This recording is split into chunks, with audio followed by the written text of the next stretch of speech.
Terlambat ya, terlambat. Ternyata dunia bisnis itu sangat menyenangkan kayak gitu. Sangat terlambat kayak gitu. Kenapa nggak dari dulu ya gitu ya.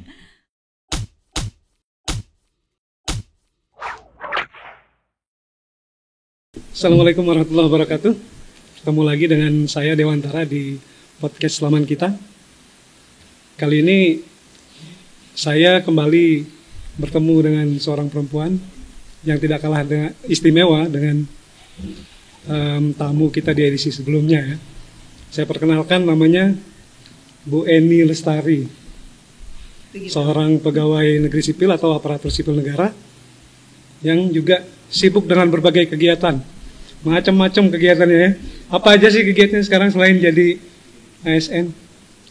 Lumayan banyak sih ya. Akhir-akhir ini lagi asik berbisnis kecil-kecilan gitu. Oke. Jadi selain ya aktivitas kerja sehari-hari, saya juga lagi buka toko bunga kecil-kecilan kan. Bisa disebut toko atau enggak ya? Karena memang di rumah aja gitu. Jadi, semacam nursery gitu? Yep, pembibitan juga kan atau? Belum sampai segitu sih, kami aktivitasnya lebih ke perdagangan tanaman. Perdagangan gitu. tanaman ya. Lebih ke situ, jadi belum yang memelihara benar-benar itu belum, karena memang saya termasuk pemain baru ya dalam bisnis tanaman ini gitu ya. Mungkin juga karena kebawa euforia sekarang ya, yang lagi happening tanaman gitu, itu juga yang membuat kemudian tertarik untuk ikut masuk ke bisnis ini gitu. Siapa aja sih yang membantu? Dikerjakan sendiri kah atau ada yang membantu di rumah? Masih di rumah aja, kami aja ke rumahan yang satu ngerjain, keluarga gitu ya ngurus ya. Karena memang hanya aktivitas sela ya, jadi bukan suatu kerjaan utama gitu. Awalnya memang bukan ini bisnis kami, lebih ke bisnis kuliner gitu ya. Kuliner ya. Tapi karena kuliner ini menyita waktu ya, nggak bisa dibawa santai sebenarnya gitu. Oh ya teman-teman, ini pemilik sebuah kafe yang dulu cukup terkenal sebelum akhirnya harus dipindah ke rumah ya. Namanya Kobuki. Nah, beliau ini pemiliknya. Nah, gimana ceritanya itu Kobuki kok tiba-tiba ditutup? Oh gitu. Kobuki itu sebenarnya udah jalan 2 tahun ya. Itu bisnis kopi sebenarnya ya. Kami termasuk pemain awal di bisnis kopi di Pangkalan Bun ya. Saat itu hanya ada beberapa ya. Konsepnya saat itu karena saya termasuk penghobi buku gitu. Di sini ini masih susah ya nyari buku kayak gitu. Adanya paling perpusda gitu ya. Jadi tapi kan nggak semua orang ini punya waktu ke perpustakaan ya, perpustakaan daerah, apalagi karena mereka punya jam buka tutup yang kadang untuk kita yang kerja ini susah lah untuk mengaksesnya. Toko-toko buku juga belum banyak ya, nggak terlalu update dengan buku-buku gitu.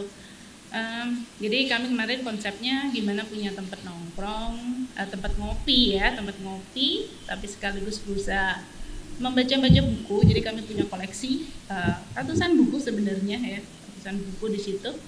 Tapi karena masa pandemi ini, karena kami awalnya khawatir ya ketika ini ada larangan berkumpul dan lain-lainnya, kan jaga jarak gitu. Buat kami juga was-was ketika harus menerima tamu ya. Dan memang juga dunia kuliner termasuk di bisnis kopi juga terhantam. Jadi nggak dipungkiri, jadi jauh lebih sepi daripada fase sebelumnya gitu ya.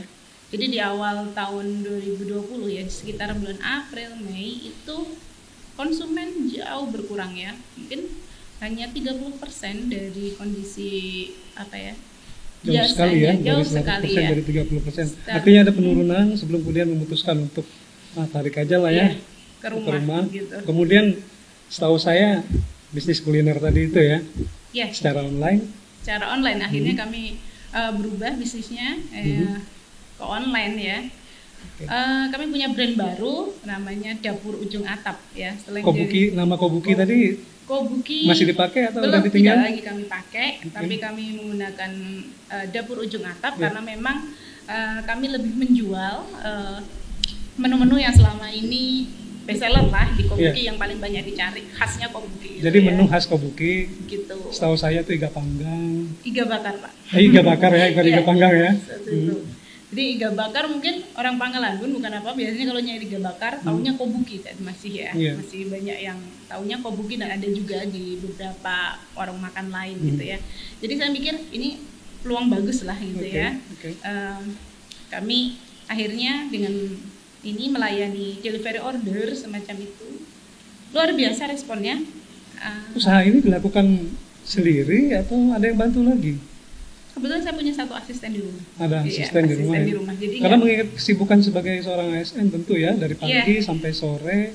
Kemudian kok masih sempet-sempetnya gitu loh menyempatkan diri. Bisnis kuliner, delivery pula kan.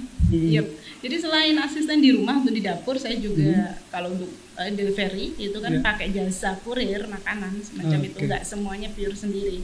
Tapi memang bisnis makanan ini buat energinya benar-benar terkuras ya, karena makanan itu dari prepare kita pagi ya gitu kan, ke pasar, beli bahan-bahan dulu, beli bahan, kemudian memang saya sendiri yang menyiapkan bumbu ya, menyiapkan dari semua.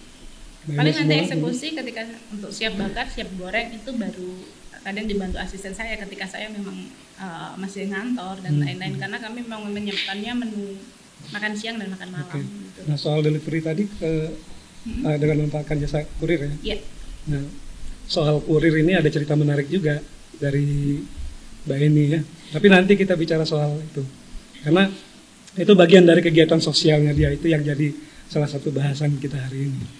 Nah, terus gimana sih perkembangan bisnis kulinernya itu? Ya. Sampai saat ini masih berjalan atau? Saya ini sih lagi mengambil jeda ya bahasanya ya, karena memang energinya ternyata terbatas ya. Keinginan tuh banyak tapi tangannya cuma 2 ternyata gitu. Ya, kami nggak menyangka sih respon untuk dapur ujung atap itu luar biasa gitu. Mungkin ini juga karena masa pandemi orang mengurangi makan di luar kayak gitu ya. Jadi ketika ada ini jasa makanan online pesan antar ini memang lebih hidup di masa pandemi COVID ini gitu kan. Tapi terus terang saya kewalahan, jadi harus membatasi berapa yang mampu saya kerjakan dalam setiap hari ya. Sebelum lebih jauh nih, kita bicara soal bisnis, kemudian soal kegiatan di luar sebagai seorang ASN. Saya pengen memberikan pengantar sedikit tentang siapa sih sebenarnya sosok Eni Lestari ini. Dulu saya sangat akrab dengan nama Eni Citra Lestari. ketika ada headline di salah satu surat kabar ternama di Taurigin Barat dulu ya, di Kalteng ya. Karena ternyata ini adalah salah satu ex atau mantan wartawan ya di Borneo News ya waktu itu ya. Iya. Berapa tahun sih sempat? Saya pernah di Borneo News ya, saya pernah bergelut di dunia jurnalistik itu selama 1 tahunan lah, 1 tahunan. Ya, pengalaman luar biasa sih ya. Dari situ yang mengasah kemauan dan keinginan saya menulis lebih seperti itu. Jadi memang ruang belajar yang cukup ini membantu. Jadi dunia literasi itu bukan dunia jurnalistik juga jadi bagian yang membuat yang jadi sampai sekarang ini ya. Oke deh, kita lanjut soal kegiatan sosialnya. Kalau teman-teman lihat di Facebook atau di Instagram, ada nama yang mungkin sangat gampang diingat, Kanoya ya. Ini Kanoya itu nama tengah dari anaknya Ryuza ya. Ryuza Kanoya, dan itu jadi nama akunnya di beberapa akun media sosial. Nah, ini salah satu pegiat media sosial yang dia katakan sangat aktif di Kobar ya, Facebook terutama ya. Aktifnya status ya, pegiat ya, tolong. Ya pegiat status ya, aktivis status ya, selalu bikin status. Tapi yang bagi saya itu sangat menginspirasi kadang-kadang gitu kan, dia bercerita tentang banyak hal, tentang kegiatannya berbisnis, juga kegiatannya dalam mengasuh anak ya. Maaf, ini ada atau memiliki seorang anak yang berkebutuhan khusus ya. Nah itu kita mungkin pengen tahu cerita tentang bagaimana cara Bu Eni merawat seorang anak dengan kebutuhan khusus itu. Cerita dulu deh, siapa sih sosok Renza ya namanya? Boleh. Ya, saya termasuk salah satu orang tua yang dikaruniai anak berkebutuhan khusus, dalam hal ini autis ya. Ya, anak kedua saya namanya Ren, ini sekarang usianya 8 tahun, adalah penyandang autisme kayak gitu. Sebenarnya bukan suatu yang mudah ya, dikaruniai anak dengan kondisi spesial ini gitu ya. Kadang orang menyandingkan gimana sih sempet-sempetnya ada anak ini berkebutuhan khusus di rumah tapi dengan aktivitas yang jibun lah gitu ya. Ya alhamdulillah anak saya di usianya ke-8 tahun ini sudah lebih mudah gitu ya, lebih mudah daripada awal-awal ketika didiagnosa sebagai penyandang autisme ya. Awalnya memang sangat berat untuk kami, dan saya mungkin salah satu orang tua yang sangat terbuka dengan kondisi anak saya ya. Memang ada beberapa orang tua yang tidak berani terbuka dengan anaknya ketika dikaruniai anak berkebutuhan khusus, terutama autis ya. Tidak berani terbuka, malu atau masih belum bisa menerima. Kami termasuk yang dalam fase sudah bisa menerima gitu ya. Jadi ya kami lebih sekarang menyiapkan anak kami ke depan seperti apa. Iya, teman-teman, mungkin kita juga harus berkaca ya dari orang semacam Mbak Eni ya. Bagaimana menghadapi seorang anak berkebutuhan khusus. Ini autisme itu bukan penyakit mental ya, tetapi kondisi khusus yang memang harus ditangani secara khusus dan itu harus diterima. Sebagai orang tua kita mau tidak mau menerima keadaan anak kita sehingga kita bisa memberikan katakan treatment terbaik untuk si anak gitu ya. Lalu treatment apa aja sih yang dilakukan? Dan sejak umur berapa diketahui atau terdeteksi Renza mengalami autisme? Si Ren ini ketahuan didiagnosa autisme itu ketika usianya 2,5 tahun ya. Jadi kami termasuk yang beruntung mengetahui anak kami ternyata pada fase awal ya itu ya. Karena akhirnya treatment yang diberikan bisa lebih cepat. Gitu. Jadi memang ada istilah ketika autis ini ditangani terlambat, maka ininya juga akan lebih sulit lagi. Berpengaruh ya pada perkembangan selanjutnya. Iya. Jadi pertama awalnya ya berat sekali gitu ya, nggak mudah untuk menerima diagnosis seperti itu ya. Apalagi saya termasuk yang benar-benar nggak tahu apa sih autisme. Mungkin pikiran orang tuh saya masih seperti orang lain ya. Kadang ada orang yang dengan mudahnya ngomong, lu autis deh gitu kan, kalau lihat orang diem sendiri cuek gitu ya. Ternyata nggak seperti itu ya gitu ya. Anak autis itu tidak seperti yang dalam pemikiran umum kayak gitu ya ketika memandang autisme kayak gitu. Jadi saya mulai belajar ya, walaupun tadinya saya benar-benar jatuh secara mental ya, tapi kemudian kami bangkit gitu dengan mulai belajar dengan ahlinya juga ya. Apa sih autisme? Apa yang bisa kami lakukan kayak gitu? Ya, pertama yang kami berikan adalah sesuai dengan saran medis, terapi, berbagai terapi diberikan ya, mulai dari anak kami itu dari usia 2,5 tahun sudah mendapatkan terapi bicara, terapi okupasi, terapi behavioral kayak gitu. Jadi banyak, dan ini juga kenapa sih kami kemudian bergulat bisnis. Ternyata merawat dengan anak itu yang jadi latar belakang ya. Harus berbisnis ya.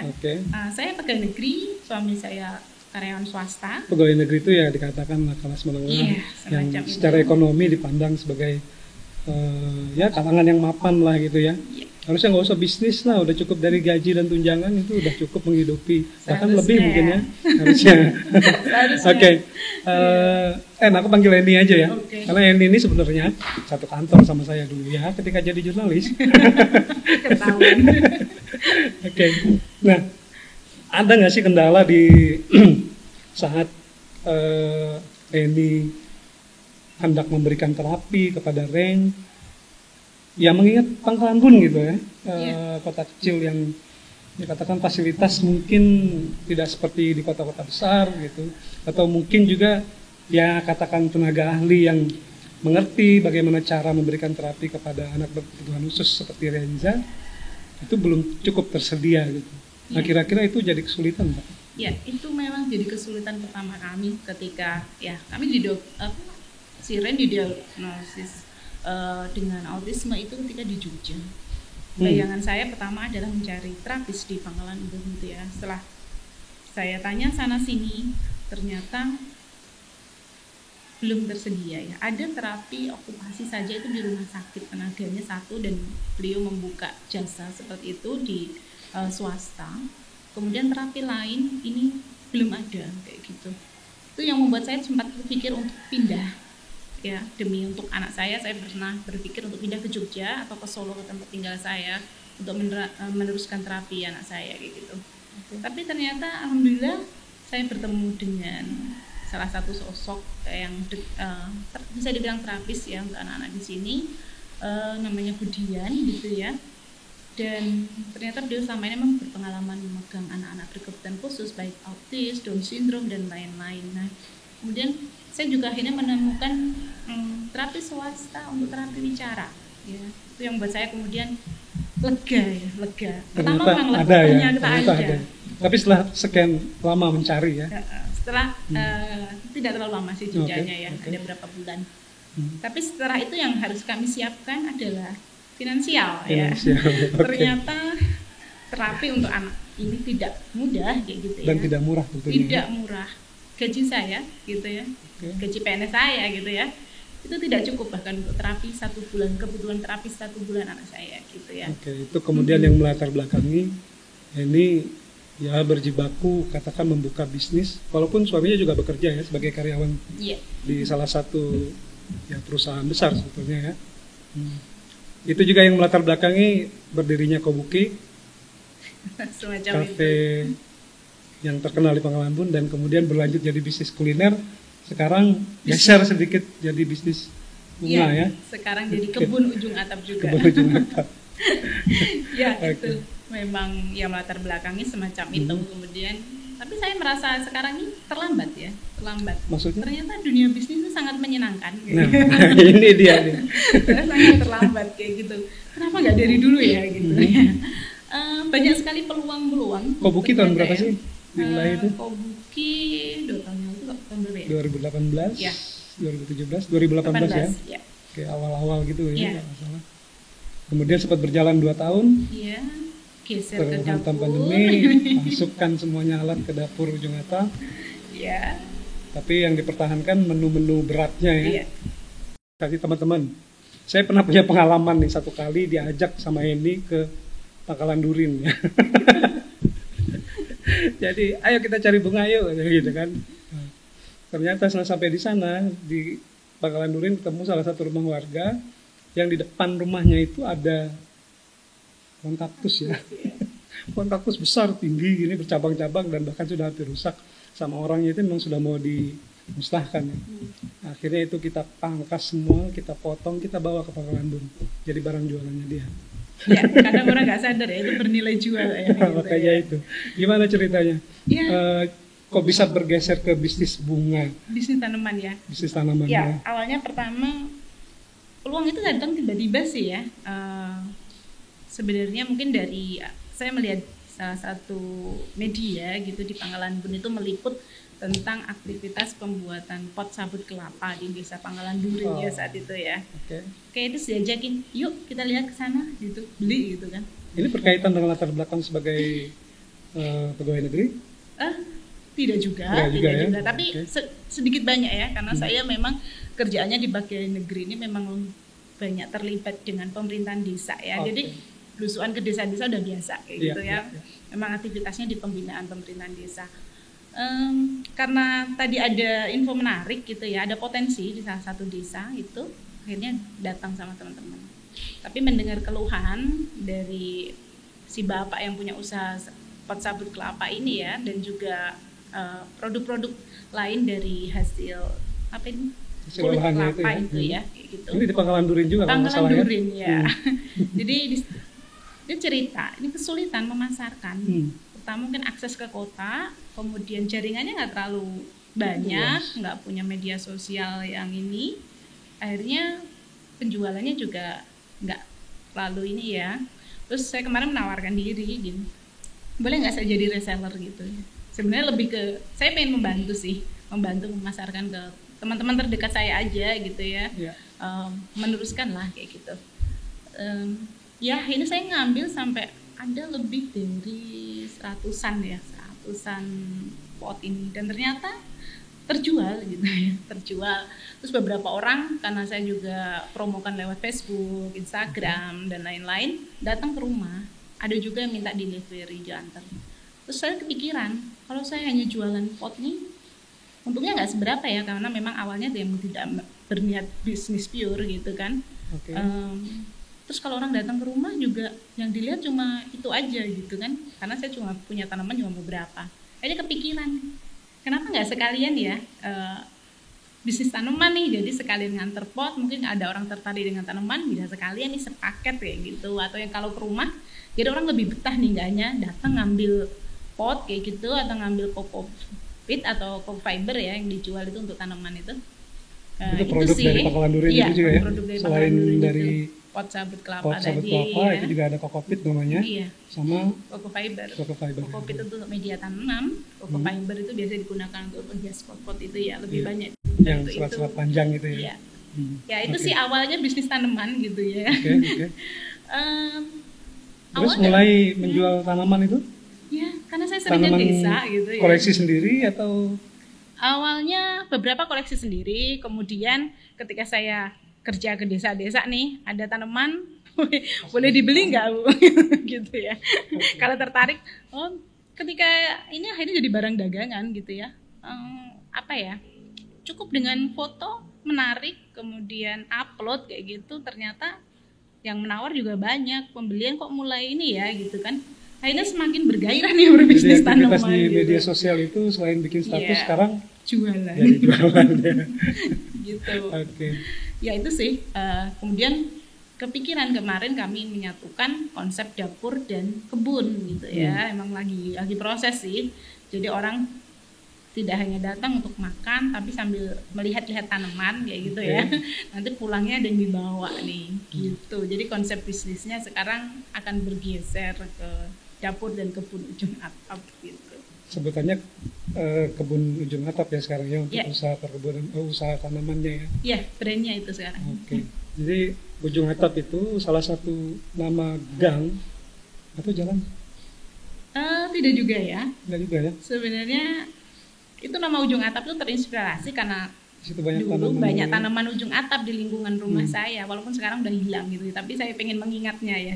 Jadi itu nggak jadi nama gang gitu ya, tapi ada di perumahan Tanjung Puting di Kelurahan Pasir Panjang, di Desa Pasir Panjang ya. Oke. Kita lanjut soal dari mana sumber tanaman-tanaman yang kemudian jadi bahan jualan tadi. Saya sih ngebayangin sudah dari ya kadang-kadang dapat kayak tadi itu ya, atau dari beli dari tempat lain kemudian dijual lagi. Beragam sih ya. Ada yang dapat dari dari desa-desa, ada yang saya sekarang mulai pengiriman dari luar kota. Karena ini hari ini seperti ini saya menunggu kiriman dari Singkawang gitu ya. Ada juga pengiriman dari Batu kayak gitu. Dari daerah-daerah sebelah seperti Sampit kayak gitu. Jadi saya udah mulai mendatangkan dari luar. Karena stoknya terus harus terisi terus nih. Harus ada terus karena permintaan di Pangkalan Budi sangat tinggi untuk tanaman hias. Sangat tinggi ya. Setiap hari ada? Setiap hari ada. Ya. Saya juga nggak tahu Bisa cerita dikit-dikit dong. Gimana? Berapa pot misalnya atau berapa?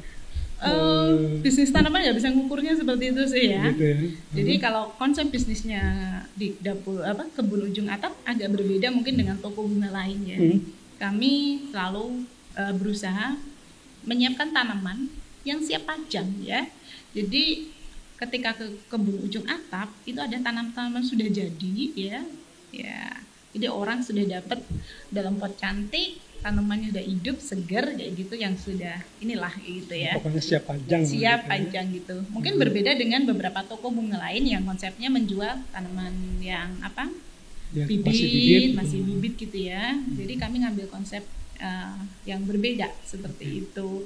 Jadi memang saya selalu berusaha mendapatkan tanaman-tanaman yang cantik kayak gitu, indah cantik kayak gitu. Dan kalau sehari bisa jual berapa pot nggak bisa diukur sih ya. Tapi memang ada pandemi berpengaruh nggak sih Nah itu yang buat saya kaget. Ternyata pandemi, di musim pandemi, nggak tahu kenapa Kalau jualan.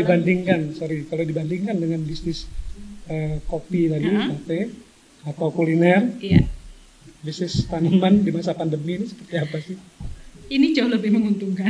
Jauh lebih menguntungkan. Jauh lebih menguntungkan dan Oke. tidak memakan tenaga terlalu banyak dan bisa disambi lah dengan kerjaan saya yang repot di kantor setiap hari gitu ya. Tidak meminta banyak waktu lah. Masih bisa dikerjakan di waktu sela kayak gitu. Beda ketika harus bisnis kuliner, Iya. yang dari pagi sudah harus menyiapkan Iya. bahan ke pasar. Bisnis kopi bisa jam 1 malam baru close kayak gitu ya. Itu otomatis Oke. ya. Walaupun menyita asik tenaga gitu ya, ya. tapi tetap menyita Iya. waktu dan tenaga ya. Beda dengan bisnis Kebun tanaman. gini ya, bisnis tanaman ya. Mungkin memang tangan kita kan kotor ya. Kita mainnya pupuk, media Iya. tanam, tanah gitu ya. Tapi ini menyenangkan, mungkin bener ya. Sekarang menanam tanaman itu bagian dari terapi ya. Oke. Mungkin lelah, tapi saya happy gitu ya. Apa sih kunci? Ya katakanlah sukses berbisnis. Karena bisnis kuliner juga delivery kayaknya lancar gitu Iya. ya. Kemudian tanaman juga. Ya, Sebenarnya ya nggak sukses-sukses amat, jangan. oke, Saya nggak boleh masuk tapi, gitu tapi ya. tadi kan catatannya sangat menguntungkan gitu Ya, ya. sangat menguntungkan tuh. Apa sih kuncinya? Ya, Nah, mungkin ini untuk pebisnis, selalu saya bukan pebisnis ya, dari Pure yang nggak pebisnis bukan bukan pure gitu ya. juga nggak ngerti ini, saya nggak bisa dimasukin dalam kategori itu ya. Tapi dari bisnis kecil-kecilan ini akhirnya ternyata berbisnis itu butuh ilmu ya. Oke. Menangkap peluang kayak gitu, kemudian apa ya, ketika kita mengiklankan sesuatu, bahasa iklan itu penting gitu ya, gimana sampai ke konsumen ya. Tentu kenapa sih media sosial penting ya, sekarang kan orang taunya apa di medsos ya, cara kita menyampaikan, mengemas, termasuk memotret produk itu penting. Jadi mungkin jualan saya dengan teman saya sama gitu ya, tapi cara mengambil gambarnya, kemudian memberikan kata pengantar ya, kalau dalam bahasa resminya apa ya, bahasa jualannya berbeda, itu juga akan pengaruh minat orang untuk membeli. Mungkin sama, latar belakang sebagai jurnalis itu ada perannya juga ya di situ ya. seperti itu. Bikin caption, bikin pengantar. gitu Bikin ya. pengantar, ternyata berguna ya Iya. gitu ya. Itu termasuk di kuliner, mungkin sama. Saya jualan iga bakar, ada juga yang jualan iga bakar. Betul. Gitu ya. Nah, kenapa saya ini ya, permintaan juga lumayan tinggi kayak gitu, termasuk bagian itu tadi, gimana kita menyampaikan apa ya, bahasanya, membahasakan memberikan pengantar. produk kita. Oke. Gitu ini. Kenapa sih Ada ilmu copywriting ya di situ ya. begitulah? Paling tidak. Paling tidak ya. Sedikit Jejaring, saya paham. jejaring berpengaruh nggak sih? Jejaring sangat berpengaruh gitu ya. Itu jejaring sosial itu sangat penting sekarang. Kalau kita ya kurang jejaring, produk kita Iya. nggak akan banyak dikenal kayak gitu ya. Ternyata bisa dimanfaatkan Tentu ya. peluang pasarnya jadi Iya. lebih cepat jenuh ya. Iya, follower di IG, di Facebook kayak Itu gitu. target pasar yang Target sangat pasar. menggiurkan. Jadi mungkin berbeda dengan yang konvensional ya, kita akan iklan di di media gitu, di media cetak, di mana. Ternyata sekarang kita cukup bisa menggunakan media sosial gratisan nih gitu ya. Itu tadi seperti Facebook, IG, bahkan status di WA gitu ya. Mungkin ini hampir semua ibu-ibu sekarang yang bergerak di bisnis itu lebih memanfaatkan itu, jaringan dan itu media sosial. Bahkan kadang sesama produsen lah katakan Iya. gitu ya, saling bantu ketika Iya. mereka saling mengendorse Saling kadang-kadang gitu ya, mengendorse. bahkan saling beli ya. Saling beli. Iya, itu Asik juga menariknya. ya. Ternyata ini membentuk ikatan sosial tersendiri. Berdagang ini akhirnya membentuk ikatan sosial di Iya. media sosial ya. Dari nggak kenal gitu, tiba-tiba akhirnya karena saling Berinteraksi, bertransaksi gitu, Iya. jadi lebih dari sekadar itu Iya. hubungannya. Nah, Seperti itu, saya banyak terbentuk seperti itu, persaudaraan baru ya, pertemanan baru banyak terbentuk karena itu, termasuk di konsumen iya. ya, menjaga hubungan dengan konsumen itu juga penting kayak gitu Bahkan dengan ya. kurir juga ya. Dengan kurir. Ini yang tadi saya maksudkan. Jadi saya pernah tahu dan melihat dengan mata kepala saya sendiri. Ini mengantarkan sepeda motor yang biasa dia pakai untuk kantor itu ke seorang pelajar yang bekerja sebagai kurir dia menghidupi keluarganya ya. Nanti mungkin kita cerita lebih jauh ya. Untuk dipakai si pelajar ini tadi, biar bisa tetap bisa bekerja sebagai kurir dia, karena motornya yang bisa dipakai itu hilang. Ya. Gimana ceritanya itu? Sebenarnya nggak tepat sih, bukan saya mengantar ya gitu ya. Ini ya itu tadi saya bilang ya, ternyata dunia per Facebookan ya kalau saya ini lebih, kalau di sini lebih intens gunakan ibu-ibu itu Facebook ya, berbeda dengan mungkin yang ini lebih ke Twitter atau apa ya. Ya pasarnya di sini lebih kuat di Facebook. Jadi saya tuh cuma ini ya, berusaha mengajak orang sebenarnya, mengajak orang ya, dalam hal ini teman-teman di Facebook ya, ketika ada seorang yang membutuhkan gitu ya, dan ternyata tanggapannya, responnya bagus kayak gitu, akhirnya ya itu tadi mungkin yang Mas Dewa sebutkan ya, kurir pelajar nih ya yang kehilangan motor, dan itu satu-satunya andalan dia gitu untuk bekerja, untuk menghidupi keluarganya, itu hilang gitu kan.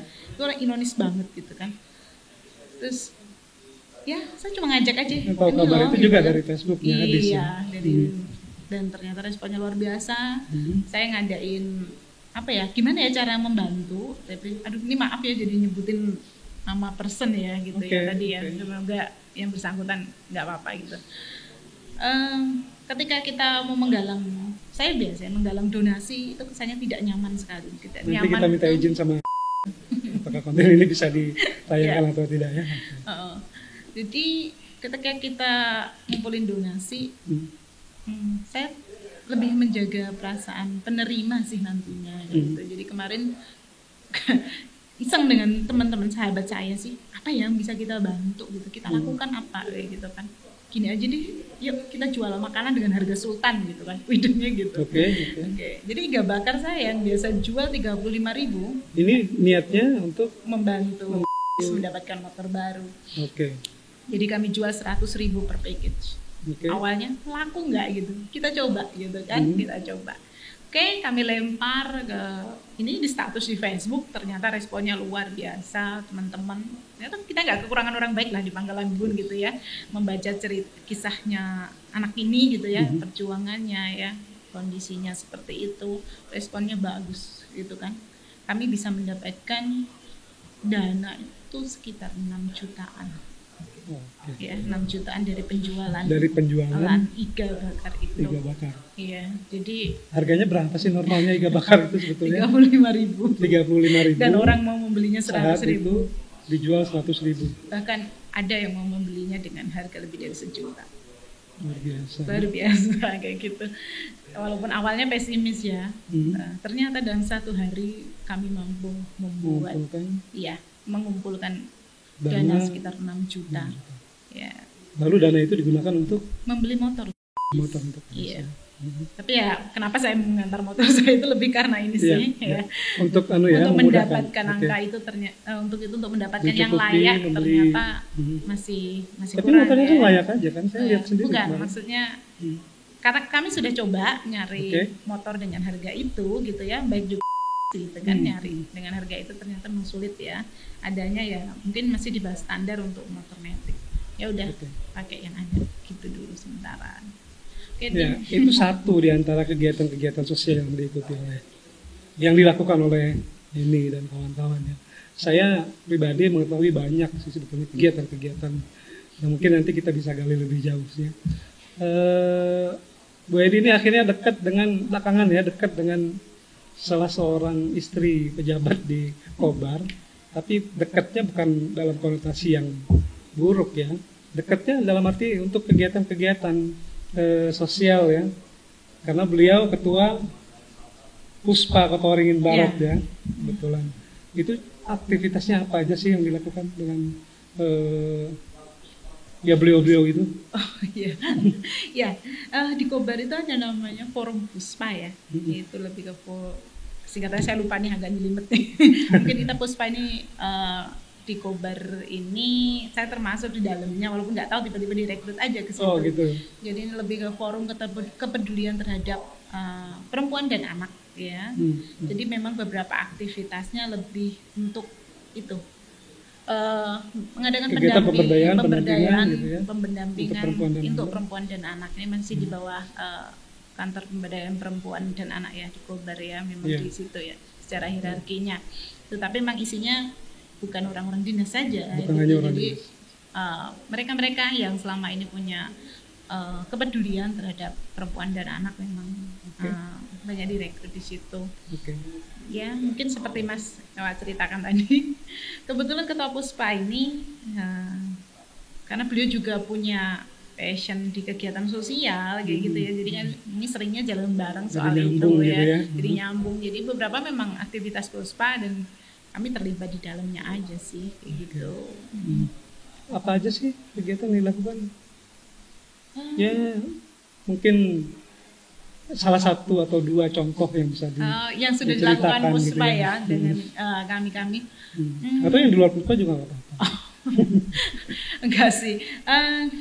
Kalau di Puspa kami kemarin ada pendampingan terhadap keluarga di RT 26 Pasir Panjang ya. Ini keluarga memang kami menerima informasi ini dari dari masyarakat di sana bahwa ada keluarga yang saat ini berdomisili di sana. Anaknya ada 4 dan belum sekolah semuanya. Padahal usianya yang paling besar itu sudah 9 tahunan ya, kalau nggak 10 tahun namanya Ella. Ya. Kemudian kami tergerak, apa yang bisa kami lakukan, gitu ya. Kami bersama Puspa datang mengunjungi anak-anak ini. Memang menemukan kondisi sangat ironis saat ini, tinggal di sebuah gubuk, bisa saya bilang gubuk, menumpang di rumah warga, tanah orang, kayak gitu. Dan mereka memang perantau dari Jawa, kayak gitu. Ironis saat ini ada anak 9 tahun nggak sekolah, gitu ya. Ternyata setelah ini ngobrol, ibunya ternyata tunawicara, bapaknya hanya kerja serabutan, kadang buruh dan lain-lain, ya. Jadi mungkin dari situ kami kemudian menginisiasi gerakan untuk membantu anak ini ya. Jadi alhamdulillah anak ini sekarang sudah terdaftar di sekolah ya, di SD negeri Pasir Panjang ya. Pasir Panjang Bapi yang Merah itu namanya perumahan itu. Ya di situ. Sekarang anak-anak sudah. Dan di kelas berapa sekarang? Semuanya masih kelas 1. 3 anak masuk kelas 1 semua. 3 anak itu? Iya. Masuk mulai, berarti ya 9 tahun tadi ya baru memulai sekolah ya. Tapi memang ini bukan kami ya, kami saja banyak yang bergerak di situ. Jadi alhamdulillah dinas pendidikan UAR juga langsung turun, dinas sosial, kemudian ada teman seorang bisa bilang relawan yang sampai saat ini nih konsen mendampingi mereka. Jadi dalam jangka waktu 4 bulan mungkin 4 bulan atau 5 bulan, dari anak yang tidak pernah memegang pensil, tidak pernah mengetahui buku, tidak pernah memegang handphone, tidak menonton TV karena nggak punya apa-apa, dan tidak punya hubungan sosial dengan siapapun, mereka menyendiri gitu ya. Sekarang ini sudah menulis, membaca luar biasa, progresnya luar biasa. Perkembangannya luar biasa, hanya dalam waktu 4 bulan. Iya, dan mungkin mereka memang dikaruniai kecerdasan ya, bawaan ya. Tapi memang saya sangat salut ada teman kami namanya Mbak Mia yang sampai saat ini tetap mendampingi mereka belajar di rumah dan lain-lain. Itu memang saya sangat salut ya. Memang awalnya beliau tahunya juga dari kegiatan kami, tapi kemudian karena kepeduliannya ikut mendampingi anak ini sampai sekarang sebagai guru relawan seperti itu. Iya, jadi walaupun kami sekarang mungkin sudah bisa tidak terlalu intens, tapi ada Mbak Mia yang meneruskan kayak gitu. Mbak Mia itu ya. Iya. Dan itu hanya salah satu contoh ya. Masih banyak lagi tentu kegiatan-kegiatan Puspa ya. Ya teman-teman, jadi seperti semangat yang selalu hendak ditularkan oleh teman kita yang membawa tagline inspirasi dari pinggiran. Cerita seperti yang disampaikan oleh Eni tadi, ya bagi kami salah satu yang menginspirasi. Itulah yang ingin kami sampaikan kepada teman-teman melalui podcast Laman Kita. Mungkin tidak terlalu besar skalanya, tapi paling tidak bagi 1-2 orang, bagi 1-2 keluarga, ini memberi pengaruh besar bagi kehidupan mereka. Nah, cerita-cerita seperti inilah yang ingin kami sampaikan melalui podcast Laman Kita. Sekali lagi, podcast Laman Kita mengusung semangat inspirasi dari pinggiran. Mbak ini, terima kasih loh ya waktunya. Kita sudah bicara, saya agak grogi juga nih, padahal biasa aja ngobrol sama ini sebetulnya. Tapi ya ketika di podcast begini di depan kamera kok agak kaku ya. Mungkin lain kali kita akan lebih santai karena masih banyak bagi saya yang ingin saya gali dari sosok seorang ini. Tapi untuk hari ini kita cukupkan sekian. Saya terima kasih atas waktunya karena Mbak ini harus kembali bekerja. Kita ambil video ini ketika jam istirahat dia sebagai seorang ASN. Oke, sekali lagi terima kasih atas waktunya. Terima kasih kembali Mas Ewa sudah mengundang ke sini ya. Sampai jumpa lagi.